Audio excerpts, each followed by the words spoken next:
Eh, Tadi saya minta sama Mbak Safrina, nggih, tolong dibagi. Nanti kita akan umumkan ke adik-adik. Ini adalah daftar nama mahasiswanya, yaitu sekitar 47. Oke, untuk tata tertibnya adalah ini akan dilaksanakan luring, nggih. Selanjutnya akan dilaksanakan luring. Ini akan ada penugasan, diskusi, dan evaluasi. Dan praktikum ini akan sinergis dengan IPE, jadi kami akan menunjang kebutuhan adik-adik dalam melengkapi kompetensi adik-adik untuk melakukan IPE. Untuk presensi masih dilakukan OCW dan harus dilakukan sebelum memulai aktivitas praktikum, seperti itu nih. Apabila ada keterlambatan sampai durasi waktunya tidak segera absen dan tidak ada konfirmasi sampai praktikum itu berakhir, maka akan dinyatakan alfa. Mahasiswa harus hadir 5 menit sebelum dimulai, jadi tidak boleh terlambat ya adik-adik, karena ini sudah besar adik-adik sekalian. Dan di IPE itu juga menjadi perhatian bagi kami semua, adik-adik jangan terlambat, ngaten. Karena pernah kejadian pada kami adalah terlambat itu pernah terlambat 1 jam adik-adik sekalian. Dewan penguji sudah hadir, di presentasi di puskesmas semuanya hadir, dan adik-adik itu terlambat 1 jam, terlambatnya berjamaah. Satu kelompok itu kan terlambat bareng-bareng.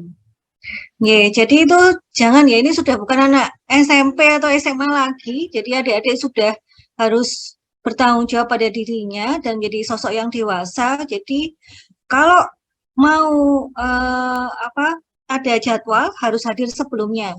Utama sebelum penguji hadir, adik-adik harus hadir, tidak boleh terlambat katanya. Terus kemudian untuk apabila tidak masuk, ini sama dengan praktikum IPE saja, karena ini menunjang adik-adik, yaitu apabila adik-adik sakit, maka harus ada surat sakit. Menikah juga demikian.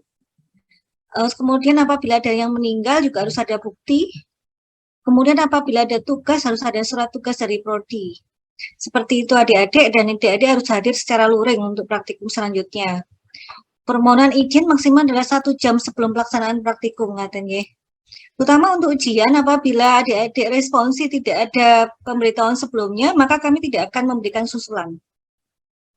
Seperti itu adik-adik sekalian. Terus kemudian ini praktikum adalah bersifat individu, karena itu sebaiknya dilakukan individu, karena nanti kasusnya ada yang kami berikan sendiri di kasus, studi kasus di kampus, ataupun kami mengikuti studi kasus yang di IPE. Karena memang IPE ini tidak semua DPL adalah dari farmasi, karena itu kami mensinergiskan dengan praktikum farmasi klinik. Jadi adik-adik sekalian, apabila ada pembimbingnya yang bukan dari farmasi, akan difasilitasi di sini, kami akan membantu adik-adik sekalian. Kurang lebih seperti itu. Terus kemudian nanti ada laporan yang harus dikerjakan sesuai dengan topiknya, dan tidak ada ini hal praktikum seperti itu. Apabila ada yang tidak mengikuti, harus segera disampaikan ke koordinatornya, sambil membawa surat keterangan akan kami berikan tugas pengganti. Seperti itu adik-adik sekalian. Jadi apabila ada yang belum diatur, maka akan ada kesepakatan dan akan kami sampaikan di kemudian hari. Demikian tata tertibnya. Ada pertanyaan? Kalau tidak ada pertanyaan, berarti harus sepakat dan paham loh ya. Mbak Binga sepakat ya Mbak Binga? Ini Mbak Ketua Koordinator kelompoknya, Mbak Binga di mana Mbak Binga? Di sini Bu. Oh iya, di situ. Jadi sepakat atau enggak Mbak Binga? Sepakat Bu.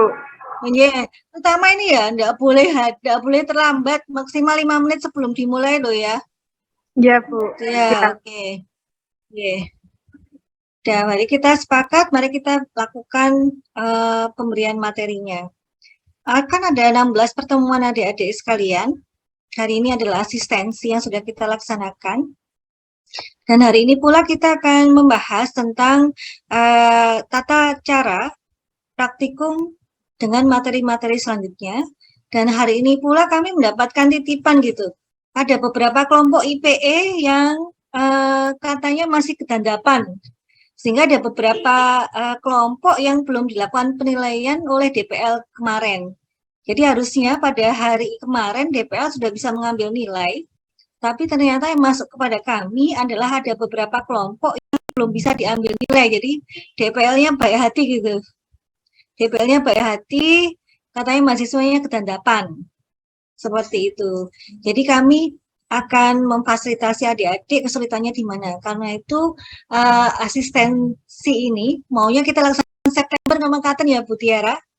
Tapi karena ada masukan seperti itu yang masuk kepada kami kemarin, sehingga akhirnya harus kita laksanakan hari ini. Karena minggu depan adik-adik harus sudah ada laporan, sudah ada presentasi terkait dengan studi kasusnya. Terus kemudian diharapkan adik-adik yang belum diambil nilainya, jadi adik-adik harus tahu ya, harus mawas diri mana yang belum diambil nilainya, itu harus segera menghadap ke DPL-nya. Begitu ya adik-adik sekalian. Jadi yang belum kemarin ketemu sama DPL yang diambil nilai, terutama yang belum diambil nilai, harus segera ketemu sama DPL-nya. Dan ini juga adik-adik sekalian, kemarin terima kasih sekali ada kelompoknya, siapa ya kemarin? DPL-nya tidak belum menjawab, terus sampai hari H, terus kemudian segera menghubungi kami dan koordinator FitLab sehingga kami bisa membantu. Sehingga adik-adik nanti kalau ada kendala di lapangan di IPE, segera disampaikan kepada kami supaya kami bisa membantu.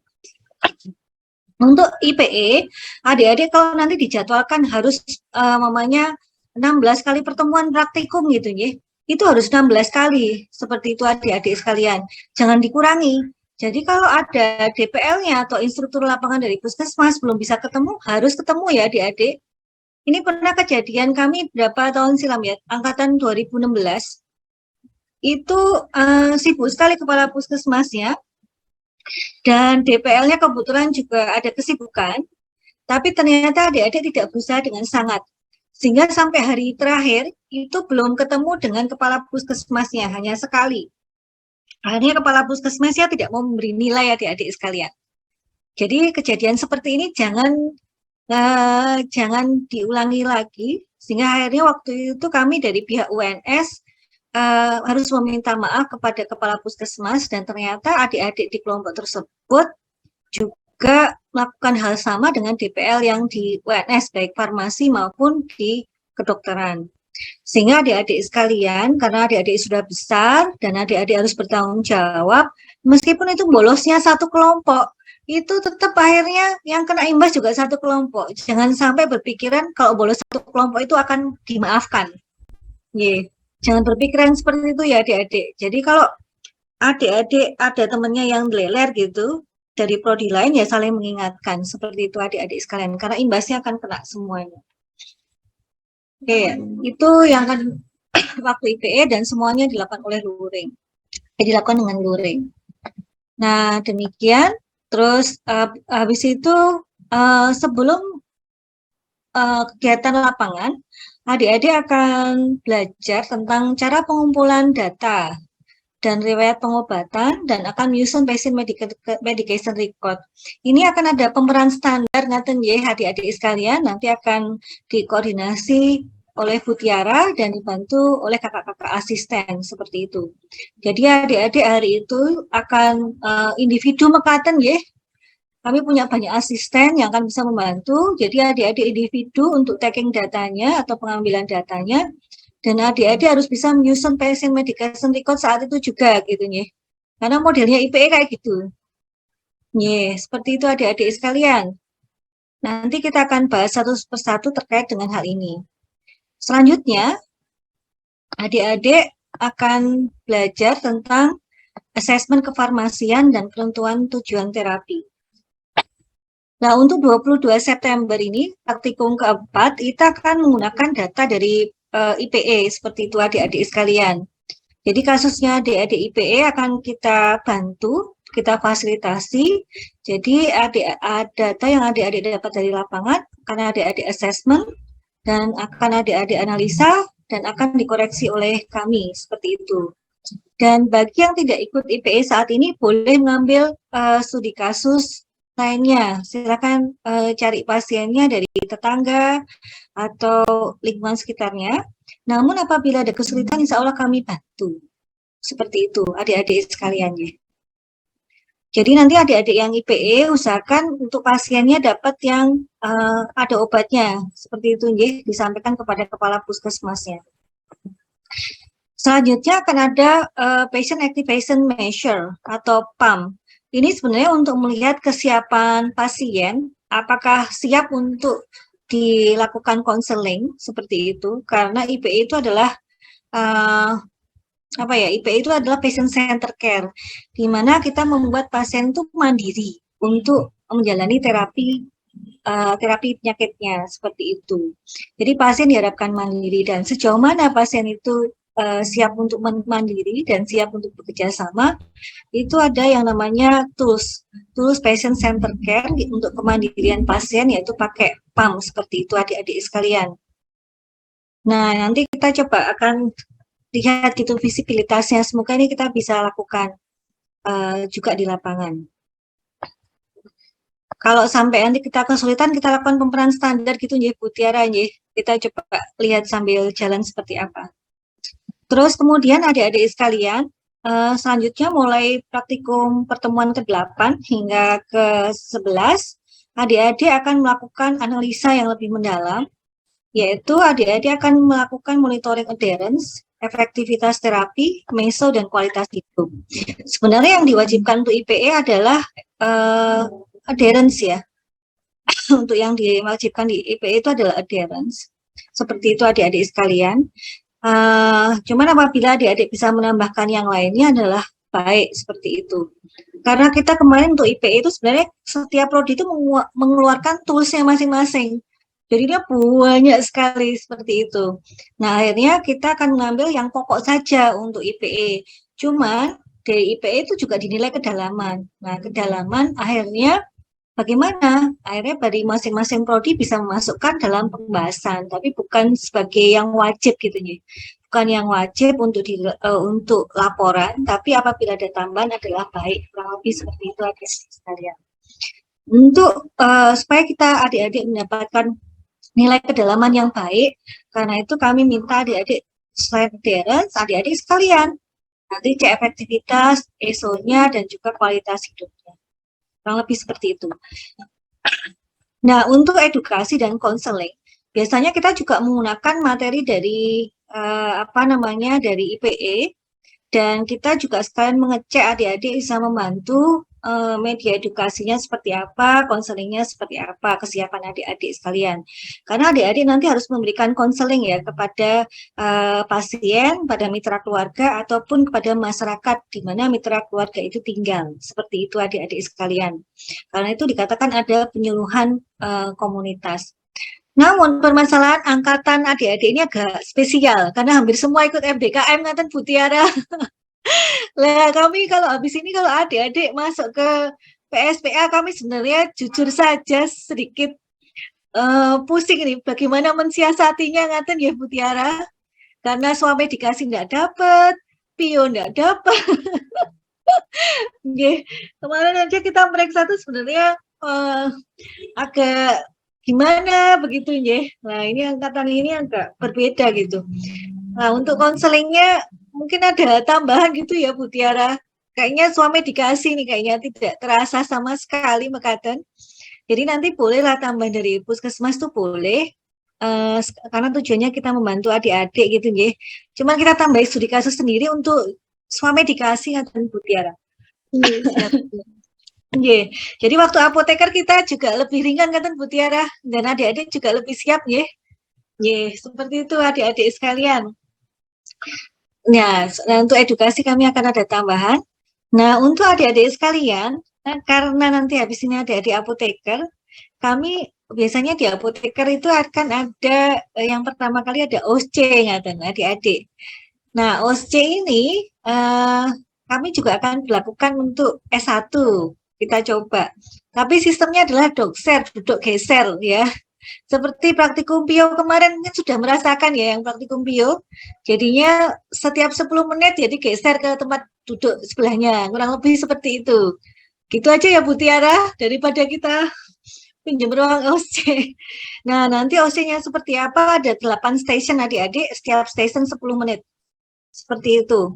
Terus kemudian selain itu akan ada responsi tulis. Seperti itu adik-adik.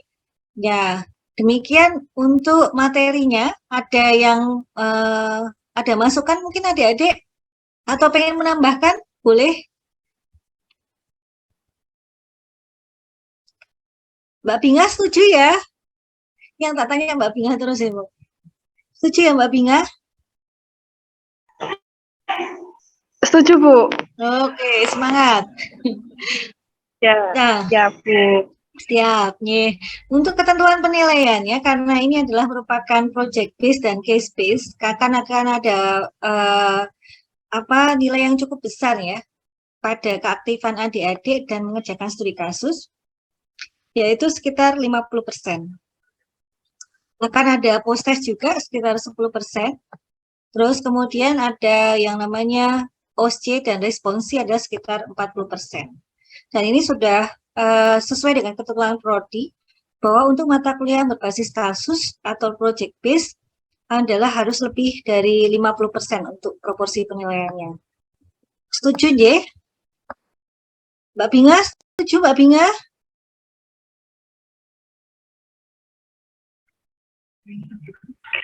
Setuju, Bu. Oh, oke.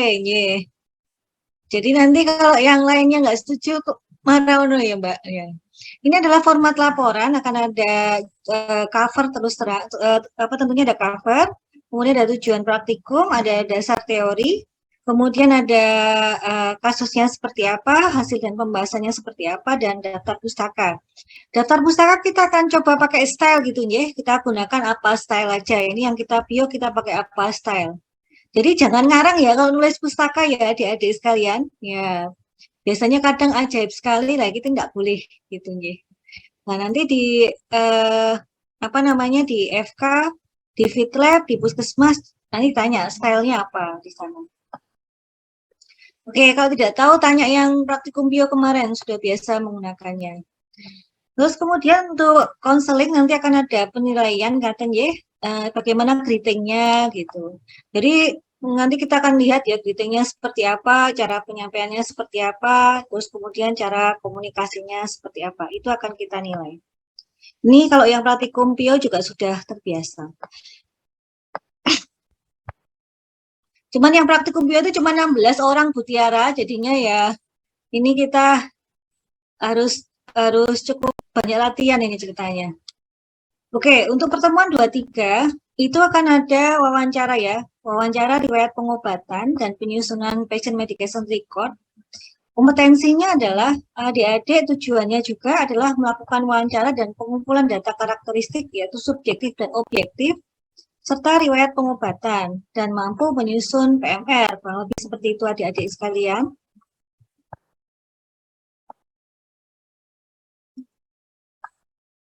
Nah, ini ada nanti akan diajari oleh Bu Tiara sebagai koordinator materi ini. Mungkin ada pembukaan, bagaimana cara memperkenalkan dirinya seperti apa, kayak gitu ya. Itu nanti harus harus ada, jadi tidak berpoin. Terus kemudian isi konselingnya seperti apa, terus kemudian penutupan. Kurang lebih seperti itu. Ini adalah pengumpulan informasi sebenarnya secara umum adalah S methods. Kita tanya usianya siapa untuk dirinya atau orang lain, obatnya seperti apa untuk penyakitnya yang dirasakan, kemudian apakah ada obat yang lain. Obat yang lain itu cukup perlu kita tanyakan karena ternyata masyarakat menggunakan obat herbal adik-adik. Itu harus kita tanyakan. Terus kemudian karena pernah kejadian adalah pasien tiba-tiba obat itu biasanya nggak pernah hipotensi gitu ya. Tiba-tiba dia tekanan darahnya turun. Ternyata dia pakai garlic kapsul ya. Nah, garlic kapsul itu ternyata untuk bisa untuk anti hipertensi dan itu tidak terdata. Terus kemudian lama sakitnya bagaimana, historinya seperti apa, terus simptomnya seperti apa. Terus kemudian, nah ini adik-adik nanti akan diajari ya, dinilai nanti sama Bu Tiara sama kakak asisten. Tulus enggak gitu kan, ada yang suka marah-marah, nah itu nanti kelihatan. Terus bulat enggak bahasanya, tingkat enggak gitu, spesifik enggak gitu ya. Terus nanti bisa nggak meringkas yang terakhirnya seperti itu. Nanti kita akan nilai. Ya, kita nilai bagaimana dia berucap, bagaimana dia bertindak seperti itu, nggih. Terus kemudian bagaimana tatapannya seperti itu. Jadi adik-adik ramah tapi harus ngepan papan. Jadi jangan sampai terlalu dekat jadi semua dipelui, jangan loh ya. Ini pernah ini kejadian gitu, aduh gitu. Tanda sadar seperti itu, ramahnya tetap ngepan papan loh adik-adik ya. Oke, terus kemudian juga untuk panggilan juga harus nanti dilihat ya gitu. Jadi kalau tidak kenal, sebaiknya adik-adik memanggil bapak atau ibu ngaten ya, meskipun itu muda gitu. Karena nanti ada yang marah gitu ya. Ada yang karena adik-adik merasa itu muda dipanggilnya Mas atau Mbak.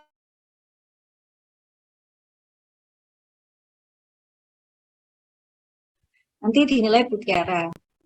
Nanti akan dikumpulkan datanya. Ini data subjektif dan objektif ya adik-adik sekalian. Nah ini kalau di kedokteran, nanti adik-adik bareng sama kedokteran, itu akan ada namanya Family Health Assessment, namanya sudah diberikan oleh Dokter Balkis ya. Nah, itu lebih panjang dan lebar itu. Ya, itu formnya sampai berlembar-lembar itu, Family Health Assessment itu. Ya, itu kalau mamanya ada yang ada sekiranya adik-adik yang belum masuk di sana, bolehlah ditambahi. Oke, seperti itu. Jadi adik-adik nanti kan diajari IPE ya untuk saling mendengarkan. Jadi kalau satu sudah nanya, yang lainnya jangan bolak-balik nanya ya. Itu namanya irritating atau jengkel no gitu ya. Itu jangan. Seperti itu adik-adik sekalian. Nah, nanti adik-adik akan belajar dengan Tiara dan kakak-kakak asisten. Nah, ini adik-adik, ini kita masukkan di materi IPE, adik-adik akan mengisi namanya personal medication record. Nah, ini adik-adik nanti akan lihat tanggalnya, dia menggunakan obatnya berapa lama. Berapa lama ditulis dari tanggal berapa sampai tanggal berapa. Dia keluhannya apa? Ada data lab enggak? Data klinisnya apa? Diagnosisnya apa? Terus kemudian cara memperoleh obatnya seperti apa? Apakah dari resep dokter? Apakah dari apotek atau tempat lain? Dan ini termasuk yang harus ditulis di sini adalah nama obatnya durung dilebok ya Mbak Tiara. Saya kok baru ya. Ini harusnya ada nama obatnya ya Mbak Tiara ya, Bu Tiara ya. Iya, harusnya ada Ibu Moniko. Iya. Ya sudah nanti kita revisi ya, Bu Tiara waktu MTM itu ya. Ya. Ini harus ada kolom ya. Jadi kita sudah koreksi berkali-kali ya kok, ketinggalan ya. Yang penting itu nama obat itu harus ada di sini. Ya. Ini nama obat harus dimasukkan ya di sini. Nah, seperti ini adik-adik sekalian. Ini nama obatnya apa itu harus ditambahkan di sini ya.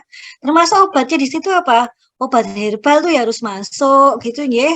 Terus obat atau medikasi yang dia beri sendiri dan sebagainya itu harus masuk. Kurang lebih seperti itu. Nah, ini yang merah itu diperoleh dari wawancara termasuk yang namanya obat. Gitu. Nah, kadang ada beberapa puskesmas adik-adik sekalian, ada yang sistemnya adik-adik langsung disuruh ke lapangan, dikenalkan oleh bidan desa ke keluarga mitra. Ada yang puskesmas di Boyolali itu adalah adik-adik harus lihat medical record-nya dulu. Lihat medical record-nya, baru adik-adik terjun ke lapangan. Seperti itu. Nah, kalau seperti itu nama obat yang dari obat yang diresepkan oleh puskesmas bisa adik-adik catat ya di personal medication record ini. Seperti itu adik-adik sekalian. Nah, sampai sini ada pertanyaan?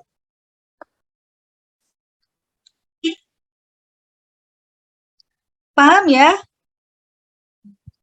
Iya. Oke. Ya. Mbak Binga paham enggak Mbak Binga? Paham ya? Paham Bu, paham. Ya, nanti kalau temennya nggak jelas diterang ya Mbak. Ini nggak jelas-jelas ya, bolehlah. Diapain juga bolehlah. Oke, ini pertemuan selanjutnya adalah pertemuan 4 sampai 5. Adik-adik melakukan assessment kefarmasian dan penentuan tujuan terapi. Kalau yang tadi sama Bu Tiara, adik-adik adalah dapat studi kasus ya. ada studi kasus, ada pemeran standar. Nah, kalau pertemuan 4 sama 5 ini gimana? Adik-adik harus melakukannya berdasarkan data pasien yang sesungguhnya yang adik-adik dapat. Bisa pakai IPE atau yang lainnya. Kan tadi adik nggak ikut IPE, sudah ikut IPE sebelumnya. Oke, jadi adik-adik akan melakukan assessment dan menentukan tujuan terapi gitu. Jadi di sini adik-adik akan melakukan ini ya, menyusun data karakteristik pasien tentunya. Terus membuat tadi medication record. Terus mempelajari pengobatan pasien. Nah, data yang itu adik-adik lakukan yang namanya asesmen kefarmasian. Terus kemudian adik-adik membuat rencana terapinya apa sih gitu. Jadi adik-adik harus cari di literatur parameter efektivitasnya apa sih, parameter toksisitasnya apa, sehingga untuk pertemuan selanjutnya adik-adik bisa lakukan monitoring. Kurang lebih demikian adik-adik sekalian. Karena untuk semester ini adik-adik baik sekali ya, dapat 3 kali waktu untuk pengambilan data. Nah, ini baik sekali untuk adik-adik karena sebelumnya cuma ada sekali pernah, terus 2 kali pernah, dan itu dirasakan kurang. Nah, untuk seperti itu tadi, seperti yang kemarin dapat masukan ada yang kedandapan. Kalau ternyata dapat studi kasus 1 yang kebetulan kemarin apa ya Bu Tiara? Depresi, gizi buruk, dan anemia berat. Nah, yang studi kasus 1 itu yang agak berat gitu nggih. Terus yang lain tuh cuman gingivitis, ya ada diabetes gitu. Nah, seperti itu. Adik-adik sekalian. Nah, ini nanti diberi kesempatan sampai 3 kali gitu. Oh ya, udah lupa dan sebagainya, boleh ngambil data lagi. Boleh seperti itu. Nah, untuk kita praktikum, tanggalnya praktikum, adik-adik semuanya ini harus sudah ada gitu nggih. Harus sudah ada dan kemudian sudah ada catatannya. Terus kemudian kami minta gitu ya, kami minta untuk memasukkan di Spada setelah selesai IPE gitu ya, sehingga besok paginya kami bisa mereksa gitu. Besok paginya kita mereksa dan kita tinggal mendiskusikan, kurang lebih demikian pada saat praktikum. Seperti itu adik-adik. Jadi waktu pertemuan ke-45 itu sudah harus ada data loh adik-adik. Paling tidak sempurna enggak apa-apa, paling tidak sudah on the track gitu loh, sudah on the track dan kita tinggal mendiskusikan. Dan itu laporannya kita masukkan di Spada supaya kita ngeprintnya lebih mudah lah untuk kita semuanya, seperti itu. Ya, jadi adik-adik sekalian, untuk pertemuan 45 ini sudah tidak boleh datang membawa diri itu enggak boleh. Ya, datang itu sudah dimasukkan ke Spada laporannya dan siap untuk didiskusikan dengan kami. Sampai di sini ada pertanyaan? Tidak. Jadi adik-adik melakukan assessment, salah satunya dengan 4T1W ya, boleh. Seperti itu adik-adik sekalian, dan kita sudah bahas kemarin. Terus kemudian ya, apa itu? Ada 4, tepat pasien, tepat indikasi, tepat obat, termasuk interaksi, tepat dosis, dan waspada efek samping obat. Nah, dari sini adik-adik akan menilai nanti adalah tujuan terapinya apa? Nah, adik-adik lihat tuh di pedoman dan referensi, tujuan terapinya apa? Habis itu adik-adik akan ada namanya menentukan juga parameter efektivitas. Parameter efektivitas itu apa? Kalau hipertensi ya tekanan darah, diabetes gula darah, dan sebagainya. Itu harus jelas, yang dikatakan baik kapan, terus kemudian dikatakan tidak baik bagaimana, yang dikatakan sembuh parsial, dan sebagainya itu harus jelas ya adik-adik. Sehingga adik-adik akan menggunakan bahasa yang sama dengan kedokteran dan perawat. Jadi kalau dokter bilang sembuh, perawat bilang sembuh, ya kita harus bilang sembuh gitu. Intinya seperti itu. Kenapa bisa begitu? Karena parameternya jelas. Nah, seperti itu adik-adik. Demikian juga toksisitas. Itu harus ada. Nah, itu rencananya sampai demikian. Sehingga nanti untuk datang selanjutnya, itu jelas adik-adik memonitoring seperti apa. Begitu ya adik-adik. Paham? Mbak Binga paham, Mbak Binga?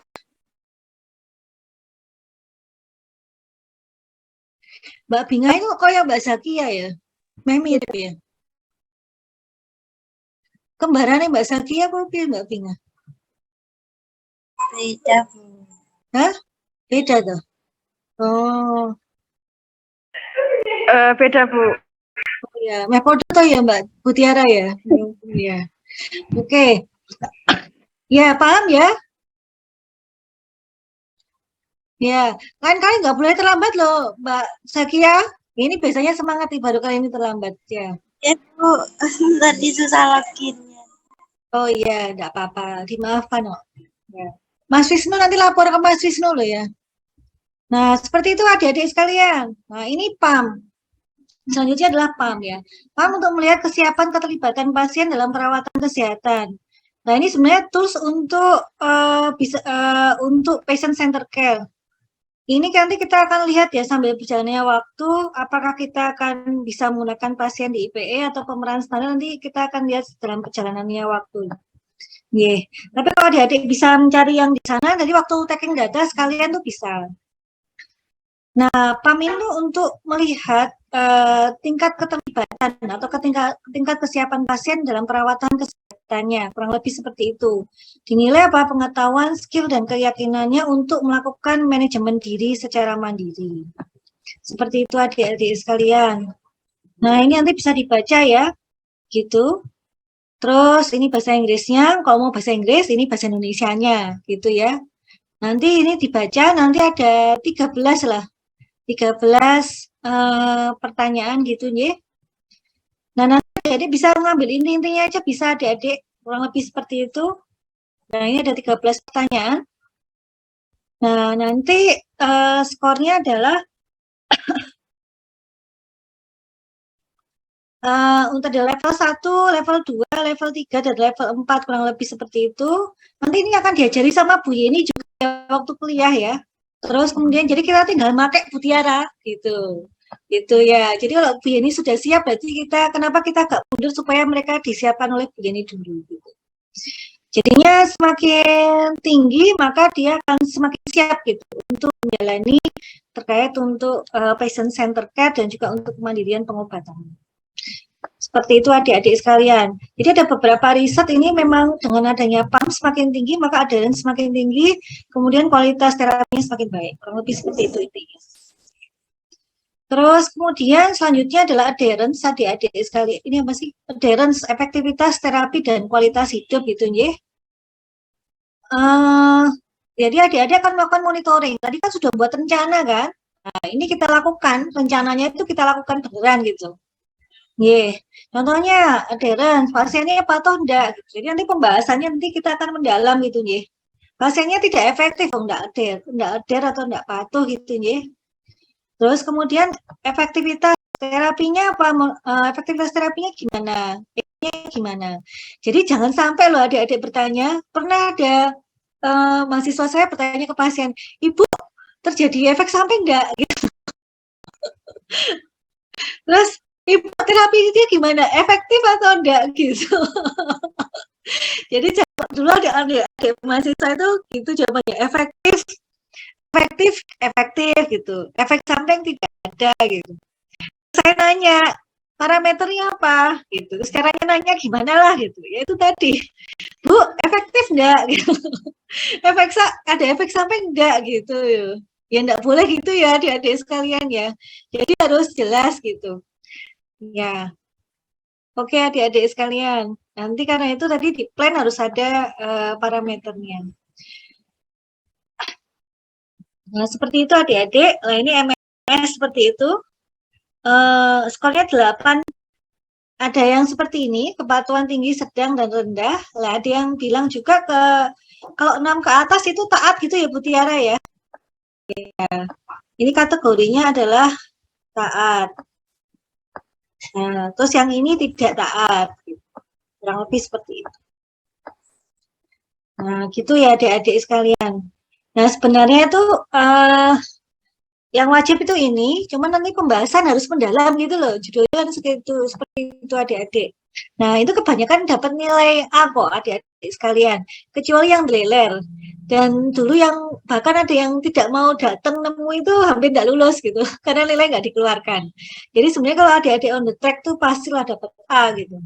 Kecuali tadi itu yang agak luar biasa ya. Oke. Terus kemudian nanti efektivitas harus ada literaturnya, demikian efek sampingnya. Nah, untuk efek sampingnya, untuk di kami, nanti diajari Bu Yeni juga ya, ada yang namanya Naranjo Score, ya, adik-adik sekalian. Ya, seperti itu adik-adik. Silakan nanti dibaca dan dilatih sama Bu Yeni. Kalau tidak paham, nanti akan kita terangkan waktu materinya lagi. Tapi sebaiknya paham ya. Oke. Oke ya, ini untuk pengetahuan adik-adik saja. Lah, biasanya ada yang namanya Naranjo Score ini. Ini adalah tools yang direkomendasikan oleh BPOM ya. Terus kemudian laporan nanti sebaiknya dikirimkan gitu ke BPOM. Itu biasanya seperti itu. Nanti kalau ada PKPA di apotek atau di rumah sakit akan diajari dan setiap rumah sakit sudah ada akunnya sendiri. Jadi kemarin yang PKPA rumah sakit itu adik-adik diajari ini tapi pakai akunnya rumah sakit tersebut gitu. Dan dalam pengawasan supervisi apoteker yang bertugas di sana. Dan untuk kualitas hidup sebenarnya ada banyak sekali adik-adik sekalian, tapi yang paling sederhana ADL, Activity Daily Living. Gitu. Nah, ini bagaimana gitu? Ini sebenarnya pertanyaannya hampir sama tentang PAM sama PAM tadi. Jadi kurang lebih nanti sebenarnya bisa ditanyakan bersamaan ya dengan PAM tadi. Kurang lebih seperti itu. Nanti diajari Bu Yeni juga. Nah, ini untuk edukasi dan konseling. Nanti kita coba lihat ya dalam perkembangannya adik-adik seperti apa. Karena ini ada titipan gitu loh Bu Tiara nih judulnya. Jadi kalau adik-adik ini dulu itu cukuplah untuk dengan konseling dengan yang di IPE.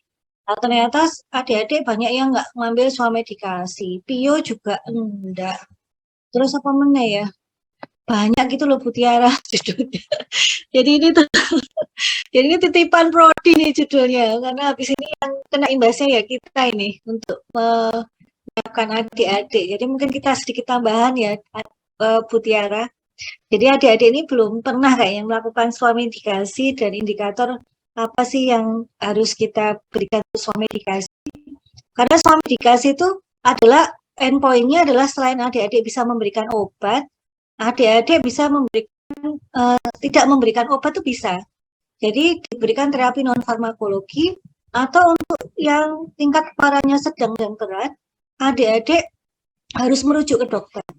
Jadi ada 3 alternatif. Yang pertama adalah diberikan obat atau diberikan terapi non farmakologi ataupun dirujuk. Nah, kemampuan seperti ini tuh belum didapat adik-adik. Salah apa enggak ya saya? Gimana Mbak Pinga? Sudah bisa apa belum Mbak Pinga?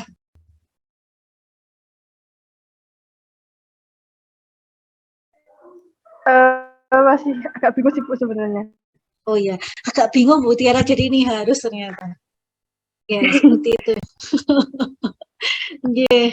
Oke, itu Bu Tiara ini sangat baik hati nih ya. Oke, terima kasih. Dan ini adik-adik sekalian, jadi sebenarnya untuk konseling sama informasi obat itu agak berbeda. Nah, ini adalah form konseling.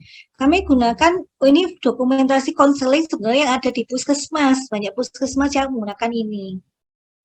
Seperti itu adik-adik. Nah, nanti untuk IPE sih enggak usah gitu, nggih. Jadi dokumentasi konseling ini akan ada diberikan oleh Bu Tiara berdasarkan studi kasus tambahan tadi. Jadi adik-adik mengisi konseling ini dan ini gunakan untuk nanti di adik-adik bekerja dan apabila adik-adik nanti panjang sertifikat kompetensi adik-adik gitu nggih. Itu diperlukan dengan data-data seperti ini. Ya, itu dari saya. Nah, untuk selanjutnya adalah ada OSCE adik-adik, ini adalah sistemnya Doxer.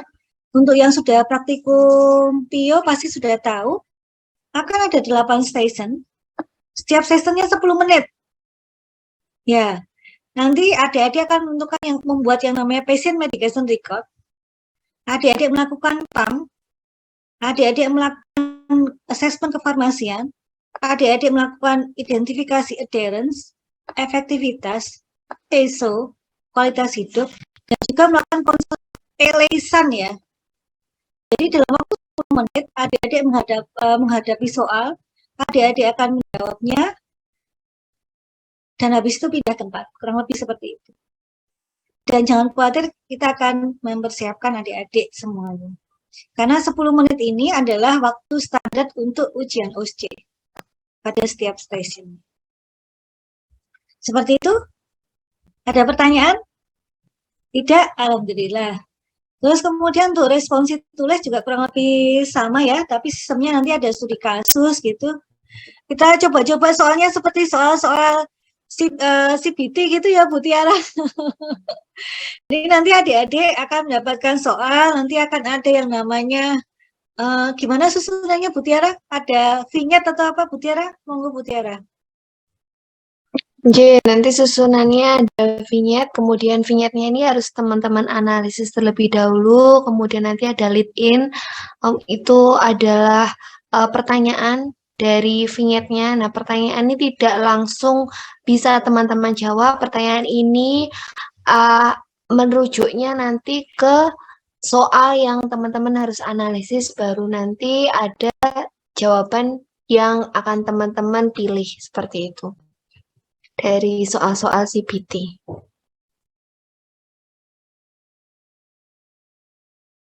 Makasih Bu Maya untuk CBT. Ye. Jadi vignette itu data pasien gitu, Dek. Terus kemudian ada lead in question tuh pertanyaan gitu. Ya. Terus kemudian adik-adik jawab, kurang lebih seperti itu. Ya, kurang lebih demikian adik-adik. Jadi ada vignette atau data pasien, ada lead in question atau pertanyaan. Pertanyaan itu baru bisa dijawab apabila ada adik-adik melihat data pasien, terus kemudian adik-adik akan menjawabnya. Kurang lebih demikian adik-adik sekalian. Oke, nah pertanyaannya apa? Pertanyaannya ya kurang lebih seperti inilah gitu ya. Pertanyaannya kurang lebih terkait dengan inilah. Studi kasusnya macam-macam. Ya, kasusnya adalah yang adik-adik pelajari selama IPE. Seperti itu adik-adik sekalian, ada